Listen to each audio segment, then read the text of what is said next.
So I'm out of pocket for D-Wade, James Harden. Yeah, that was crazy. Oh, no, we don't touch on that. We crazy. ain't letting that slide. We got to talk about that. But I understood from the perspective of when these kids go to the court, they want to get in their bag. For sure. Boom, boom, boom. D-Wade was more, I'm going to get to my spot, Yeah. and I'm going to put this pull-up 2 in your face or whatever it is, and if you could guard it, good luck, but I'm going to get to my spot and take my shot. So most of these kids ain't doing that no more. They can't. He's got a whole bag and another bag in the car. Most ain't walking chew bubble gum, but he could dribble his ass off and do all the drills he see on TV. Sure. So the question's at Carlos Bancos. Does Jeff still think ringless foul merchant Harden is better than Hall of Fame D-Wade? That's a nasty question. Jeff Teague is also nasty for sitting here claiming that James Harden is better than D-Wade or greater than D-Wade. That's also pretty nasty, but that question is also very, very nasty. That's crazy. Listen. I think James Harden is the number 3 shooting guard of all time. Me, just like watching this game, going against him, competing against him. Like, it was real life scheme. Like, you had to scheme for D-Wade too. Mm-hmm. But James Harden, when he was by himself in Houston, bro, they was going to the Western Conference Finals every year. They was doing all this stuff. And he was unbelievable, averaging. They weren't going to the Western Conference Finals every year. But I understand what he's saying. To be fair to James Harden, and when he was in Houston, he didn't really matter who was on his team. They were still making the playoffs every single year. And I have to give Harden all the respect for that. I definitely understand that. However, no. This idea that, like, Harden, like, I just, like, the idea just because you don't know the names thus means, like, oh, well, he didn't play with any big names, so it was a bunch of nobodies. Like, no, the team was structured in a way that made it a bit more palatable for them to win games because the team still had an identity. Sure, the names around Harden wasn't, like, great names. The way that they structured offense, three-point shooting surrounding him with a rim running big, regardless if that was Dwight Howard or Clint Capella. Again, these names may not be the biggest names, but these are still players that have an identity and a role on who they are as players. So I don't like this idea like, oh, well, he played with a bunch of nobodies. Like, those nobodies were literally some of the best three-point shooting options that you can have in terms of supporting cast members. A really good, lob threat. I think both of them, actually, both Dwight and Clint Capella were really good lob threats as well. Like, I think people really underestimate the value of having an identity of a team. And no offense, I mean, like, I ain't trying to disrespect D-Wade.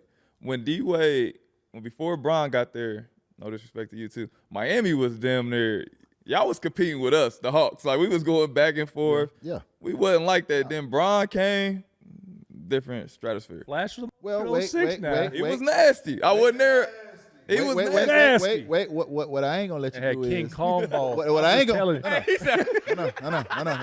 No. See, this is the problem I'm talking about when we're talking about, like, well, before LeBron got there, like, what was D-Wade? Like, this, that's scary that, like, D-Wade just played in the league. It's not like we're talking about somebody from 20 years ago. D-Wade just played in the league, and we're all of a sudden forgetting who D-Wade was as a player. D-Wade was leading the league in scoring, averaging 30, 7.5 assists, 2 steals, 5 rebounds, 49% from the field. Was not as good as a three-point shooter as Harden. Not even close. And nor was as good as a free throw shooter as Harden as well. And I would argue in many capacities, I don't even know if their shooting efficiency or their scoring efficiency isn't that far off from one another. But if you want to argue that Harden is a better offensive player, that's fair. But as an offensive weapon, to put up those numbers is ridiculous, right? But when he sits there and says, oh, well, y'all were going back with us in Atlanta, like, I don't know. And James was going to the playoffs and the Western Conference Finals all the time.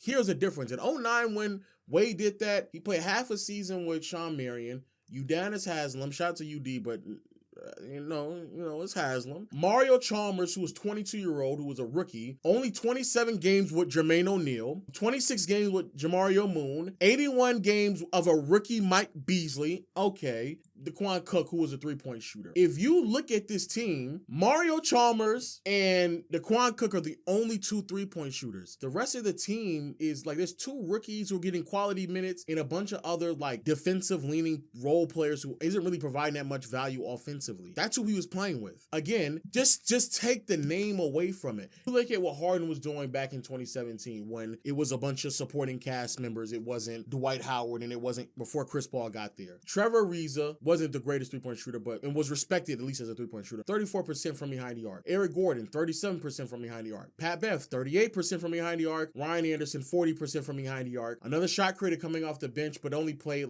only 20 games. And Lou Williams, a rim running big, and Clint Capella, Sam Decker and Montrezl Harrell coming off the bench as well. But as you can clearly see, the players that surrounded Harden throughout this stretch of only supporting cast members, no key name, they're all three-point shooters. So the concept and the way they structure structure the offense was put 3-point shooters around Harden and then have a big and Clint Capella that can set a screen and roll. So of course it's going to be much more difficult to defend James Harden and D-Wade because he's on an offensive leaning team that has an identity. But when you look at D-Wade and look at the roster he's on, there's no one. Mario Chalmers, who was a rookie. This is his rookie season, right? Yeah, that's Mario Chalmers' rookie season. So Mario Chalmers, who's a rookie, and Mike Beasley, who's a rookie, are getting 25 minutes a game with Mario Chalmers starting.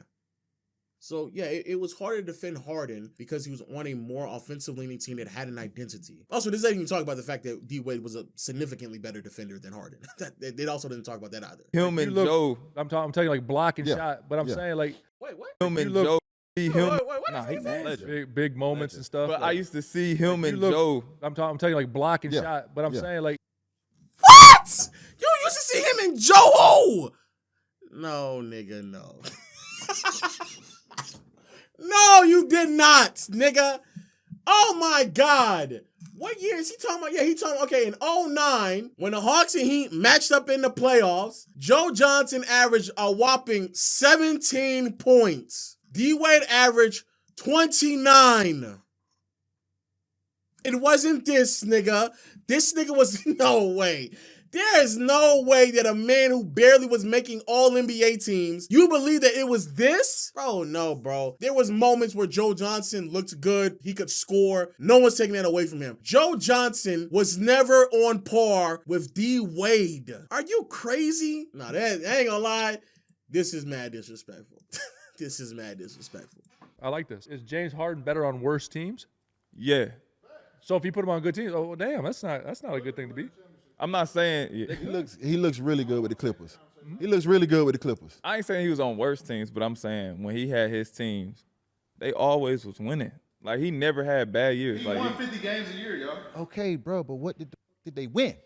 I'm just saying they never had bad years. It was a time when y'all was in Miami where it was like, so man, we bad. Yeah. Y'all got Mike Beasley. You're right. I give you that. Because he was hurt. Because because D-Wade was hurt.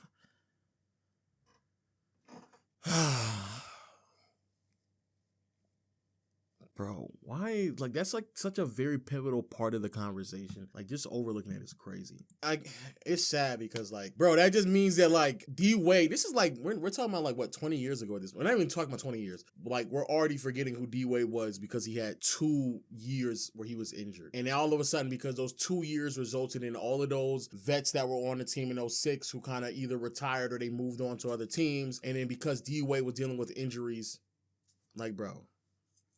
I think that's kind of nasty. But yo, let me know y'all thoughts in the comment section below all this, man. These podcasts are getting out of control.